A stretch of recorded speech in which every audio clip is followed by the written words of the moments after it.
Baik teman-teman, selamat datang kembali. Pada kesempatan kali ini saya akan membahas analisa saham harian untuk periode tanggal hari ini waktu sesi 1 break ya, tanggal 14 Januari 2022. Jamnya sekarang jam 1:22 waktu Indonesia bagian Barat.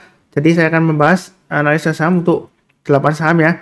Sebelumnya di bagian pertama saya sudah bahas 8 saham. Ini di bagian kedua saya akan bahas 8 saham yang lainnya ya, seperti itu ya.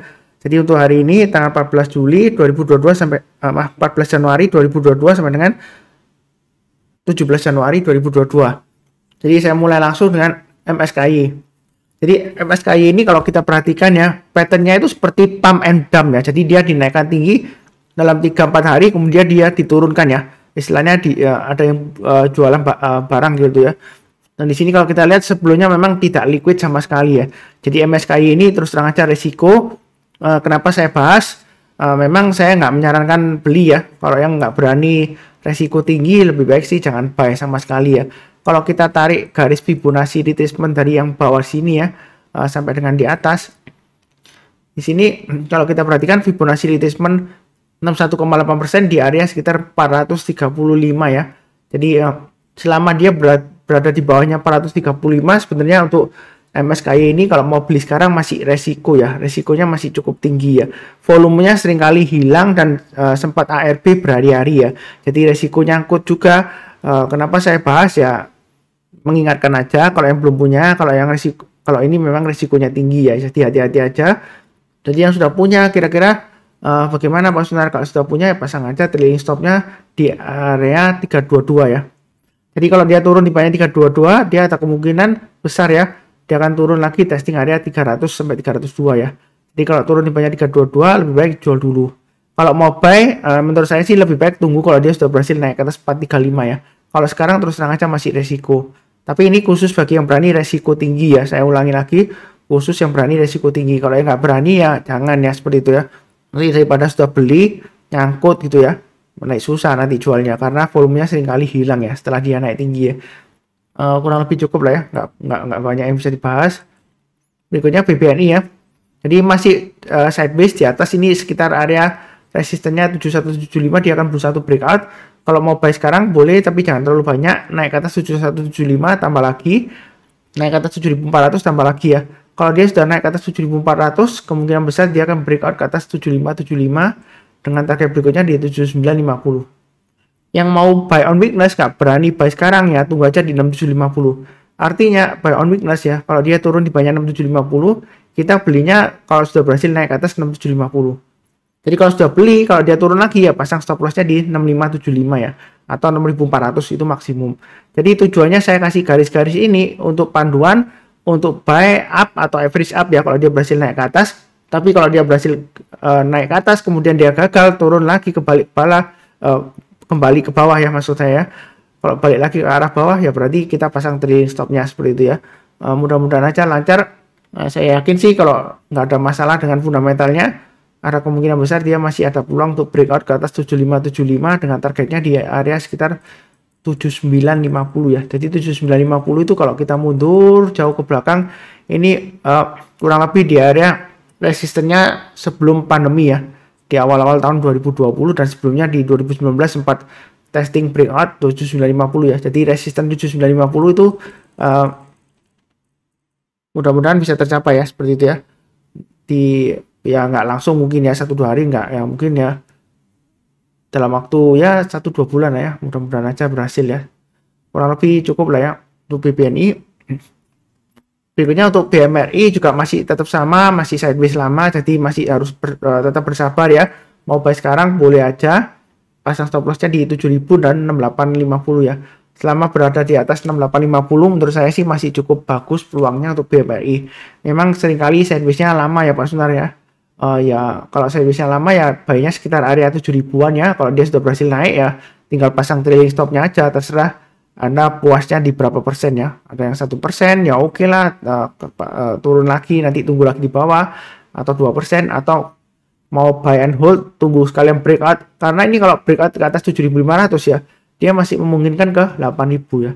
Jadi 8000 itu kalau kita mundur jauh ke belakang itu adalah area kurang lebih area resistennya ketika pada masa sebelum pandemi ya, sebelum pandemi tahun 2020, sebelum pandemi itu di 8000-an ya resistennya ya. Jadi mudah-mudahan aja dia bisa sampai ke 8.000 setelah breakout dari 7.500. Kadang-kadang kalau sideways lama ya, tapi sidewaysnya ini kan di jalur uptrendnya ya, di jalur uptrendnya. Jadi masih ada harapan lah atau peluang ya seperti itu ya. Kurang lebih cukup untuk BMRI. Berikutnya untuk CMNT, ini garis-garisnya sudah saya gambarkan. Range-nya antara 1070 sampai 1165. Jadi yang sudah punya pasang trailing stop aja ya. Target price-nya dia masih memungkinkan untuk target 1165 ya. Kalau dia berhasil naik ke atas 1165, silakan tambah lagi atau average up dengan target berikutnya di sekitar area kurang lebih sekitar 1250 ya. Memang sideways-nya di sini dia cukup lebar.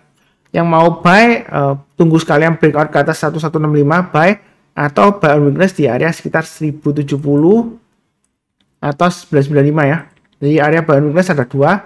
Maksudnya seperti ini ya. Kalau dia turun di bawah 10 kalau dia turun di bawah 1070 ya, kita belinya kalau dia sudah berhasil rebound atau mantul ke atas 1070 baru sampai. Kalau dia masih turun di bawah 1070 ya dia akan testing area lagi 995 ya.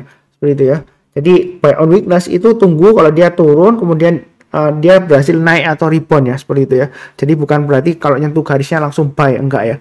Tunggu kalau dia berhasil rebound atau mantul baru kita buy. Seperti itu ya. Memang volumenya kurang lebih, ini volumenya setiap hari lumayan aktif ya, seperti itu ya. Jadi pasang aja trading stop dan stop loss ya, seperti itu ya. Lebih cukup. Berikutnya untuk bull BULL, ini masih downtrend ya, hanya mengingatkan aja. Walaupun dia hijau, belinya tunggu kalau dia berhasil naik ke atas 246 ya, seperti itu ya, sama ya. Kalau buy sekarang masih resiko. Tunggu aja kalau dia naik ke atas 246 kita buy. Naik ke atas 254 tambah lagi target price-nya di 260. Tapi kalau dia berhasil breakout ke atas 260, kemungkinan besar dia akan breakout ke atas 264 ya. Ke atas 264 dengan targetnya 270, 280 dan 292. Ini kurang lebih untuk bull ya. Memang arahnya masih downtrend ya. Saya ulangi lagi, arahnya masih downtrend. Kalau beli sekarang masih resiko, tapi bagi yang sudah punya pasang aja stop loss-nya di 228 ya. Kalau turun lagi di bawah 228 lebih baik jual dulu semuanya. Kalau mau buy tunggu aja kalau dia naik ke atas 246 ya. Karena ini masih sideways dan dia cenderung ke bawah ya arahnya ya, seperti itu ya. Jadi sideways-nya di jalur downtrend. Jadi kita jangan memaksakan diri lah ya, seperti itu ya. Istilahnya bahasa Inggrisnya don't push your luck ya, seperti itu ya. Ya kita kalau bull ya, kita maunya kan ride the bull ya. Ya seperti itu ya. Yang mudah-mudahan aja sesuai dengan namanya bull, dia bullish kembali ya. Dalam waktu 1-2 minggu ke depan lah paling enggak ya kalau cepatnya ya. Kurang lebih cukup. Berikutnya untuk DMMX masih tetap sideways di sini ya, testing area supportnya di 2.500. Ini area buy on weakness sudah saya gambarkan sebelumnya juga sama ya. Jadi yang di sini kalau kita lihatkan ya, perhatikan ya, naik ke atas 2.500 boleh buy atau tunggu sekalian naik ke atas 2.600 ya untuk buy on weakness-nya ya. Jadi target price terdekatnya di 2.800. Memang dia cenderung sideways di area 2.500 sampai dengan 2.800 kurang lebih lah ya. Resistennya 2.800. Jadi kalau mau buy sekarang boleh saja asalkan pasang stop loss-nya di 2.400 ya. Tapi buy-nya jangan terlalu banyak. Naik ke atas 2.600 tambah lagi, naik ke atas 2.700 lah ya. Mau tambah lagi silakan. Kalau dia berhasil breakout ke atas 2.800, ada kemungkinan dia akan breakout ke atas 3.000 ya. Kalau dia sudah breakout ke atas 3.000 ya mudah sekali capai target sekitar 3.200 dan 3.400 ya. Kurang lebih seperti itu untuk DMMX. Mudah-mudahan aja dia lancar ya. Ini memang masih cenderung testing area supportnya sekitar 2.500 ya. Jadi buy-nya jangan terlalu banyak, bertahap aja, kurang lebih cukup. Berikutnya untuk bank. Di bank ini ada yang request juga ya. Jadi sebenarnya dia masih resiko, jadi jangan buy dulu. Kalau sudah punya, pasang aja stop loss-nya di 2030. Kalau mau buy, saran saya sih lebih baik tunggu kalau dia sudah berhasil naik ke atas 2520 lebih baik ya. Kalau selama berada di bawahnya 2520 untuk bank ini masih resiko. Itu paling cepat ya. Tapi saran saya yang lebih enaknya tunggu aja kalau naik ke atas 2650. Kenapa kalau beli harus tunggu di atas? Ini sudah saya pernah gambarkan garisnya ya. Kalau dia selama berada di bawahnya 2650, dia masih resiko turun ke bawah. Nah, begitu dia sudah berhasil naik ke atas 2650, dia berhasil naik lagi kurang lebih target berikutnya sekitar 2910 ya. Ini high-nya dikasih sekitar 2900 ya.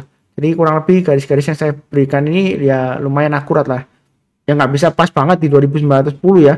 Kalau bisa pas banget garis-garis saya setiap kali market naik turun pasti garis ya. Semuanya kaya raya ya. Tinggal ikutin aja garis saya ini trading buy dan sell ya. Jadi nggak perlu kerja buy sell ikutin aja garis saya ini ya. Jadi kurang lebih ya tercapai lah di sini ya. Jadi kita tunggu aja naik ke atas 2650 ya, itu untuk amannya. Paling cepat ya naik ke atas 2520 lah kalau mau spekulasi buy on weakness ini. Terus terang aja masih arahnya masih ke bawah ya. Kurang lebih seperti itu. Berikutnya untuk link. Link ini dia sudah berhasil rebound lagi ya. Kalau mau buy sekarang sebenarnya sih boleh aja pasang stop lossnya di 3920. Jadi selama berada di atas 3920 dia masih ada peluang untuk breakout lagi ke atas 4130. Memang sebelumnya 4130 ini dia gagal ya. Gagalnya 1 kali 2 kali ya ketika dia rebound ya. Tapi ketiga kalinya kalau dia berhasil rebound lagi sampai minggu depan ya, sampai 1-2 minggu depan, mudah-mudahan dia berhasil naik lagi sampai ke 4500 ya. Jadi belinya bertahap aja. Mau beli sekarang boleh aja, naik ke atas 4130 tambah lagi, naik ke atas 4250 tambah lagi ya, seperti itu ya. Mudah-mudahan dia berhasil naik lagi ke atas 4500 ya. Ya paling tidak ya di sini area 4250 lah itu yang terdekat ya, seperti itu ya. Kurang lebih cukup ya untuk link. Jadi ini sudah saya bahas, ada 8 saham juga ya. Bagian pertama saya sudah bahas 8 saham, yaitu Arto, NATO, BBCA, UNTR, Harum, EMTK, PTBA, dan ERA. Itu bagian pertama. Ini bagian kedua sudah saya bahas. Linknya dari video deskripsi di bawah ini ya. Dan juga kalau yang ingin belajar mengenai Fibonacci retracement dan Fibonacci extension, linknya juga ada di video deskripsi di bawah ini. Kemudian seperti biasanya saya doakan selalu semuanya selalu sehat, damai, dan sejahtera selalu. Amin. Terima kasih banyak. Saya yakin semuanya pasti akan lebih diberkati di tahun 2022 ya. Jadi tetap semangat, selalu optimis, tetapi juga tetap realistis ya, seperti itu ya. Sabar, fokus, dan disiplin itu kata kuncinya untuk sukses di saham ya. Kurang lebih sekian, terima kasih banyak.